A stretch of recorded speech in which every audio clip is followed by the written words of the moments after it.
I'm not gonna lie. I want to. We'll probably find a video about Hamas and its rebranding and how Hamas is coming back out into the streets, and it just seems a little odd and interesting, though I don't have a real opinion on it yet. Yaps. It's in the name. It is a monumentous day.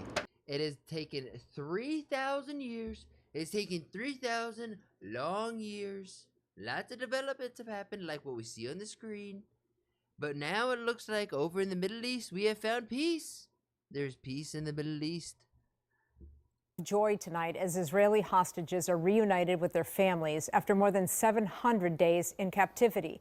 It doesn't matter what side of the fence that you're on, whether you're pro-Palestine or pro-Israel or whatever. You should be happy that hostages are being freed and returning to their family, right? Like that's a good thing. Can we agree on that? Can we agree on that at least? And Palestinian prisoners of war welcome home to yelling? massive cheering crowds on the West Bank. It is the first step of a 20-part ceasefire deal between Israel and Hamas. It is a day that President Trump calls a historic dawn for a new Middle East. Arma in the chat over here saying that the highest civilian award was given to Trump by Israel. But you know what that's not?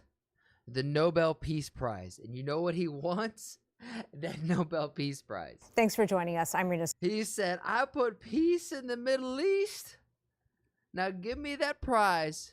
Sargentopoulos. President Trump joined other Middle Eastern leaders in Egypt to sign that peace deal. But as Maribel Gonzalez reports, more work still needs to be done. What the freak? Okay, besides the crazy Karen in the background, raise your hand if you think this is going to last. Do you think this peace deal is going to last? I need you to raise your hand if you think. I'm not raising my hand. I'm just curious what you guys think. You guys think this is going to last? Arma, you're here. Do you think this is going to last? Emotional reunions as the final 20 hostages held by Hamas were reunited with their families across Israel. People cheered in Tel Aviv celebrating this milestone moment. Under a U.S.-brokered ceasefire deal, hundreds of Palestinian prisoners and detainees were met with large crowds as they also reunited with their relatives in the West Bank.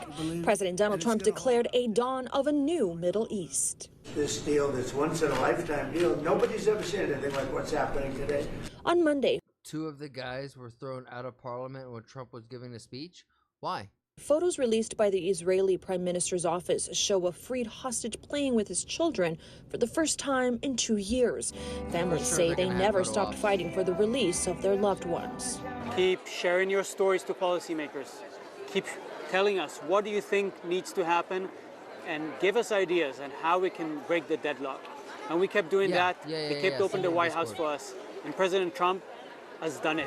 President Trump said that phase 2 of his 20-point ceasefire plan to end the war between Israel and Hamas has already started as he meets with world leaders in Egypt for a summit on Gaza.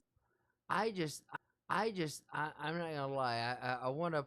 We'll probably find a video about Hamas and its rebranding and how Hamas is coming back out into the streets, and it just seems a little odd and interesting, though I don't have a real opinion on it yet. Gaza's future and peace in the Middle East. If you look at Gaza, it needs a lot of cleanup.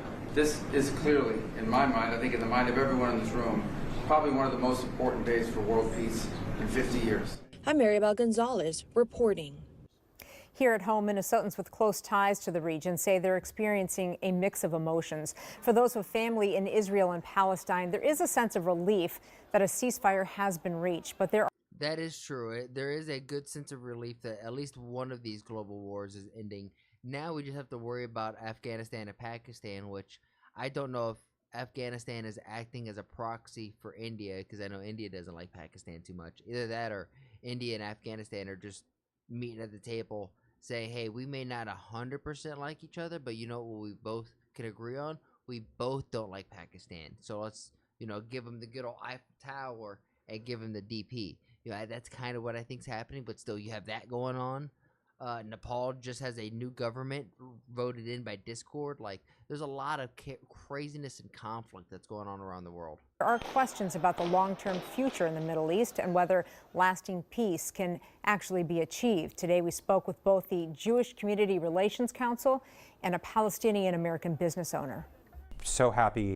Hold on, before that, shout out to Arma. And this, I genuinely love you guys for this. You guys are awesome on being interactive and keeping me updated with all this Our utility stuff. bills so high. Or not other stuff, but just updated on all the shit that where I may not know, or just another POV. This is great. So while Trump was giving his speech, apparently two guys were heckling.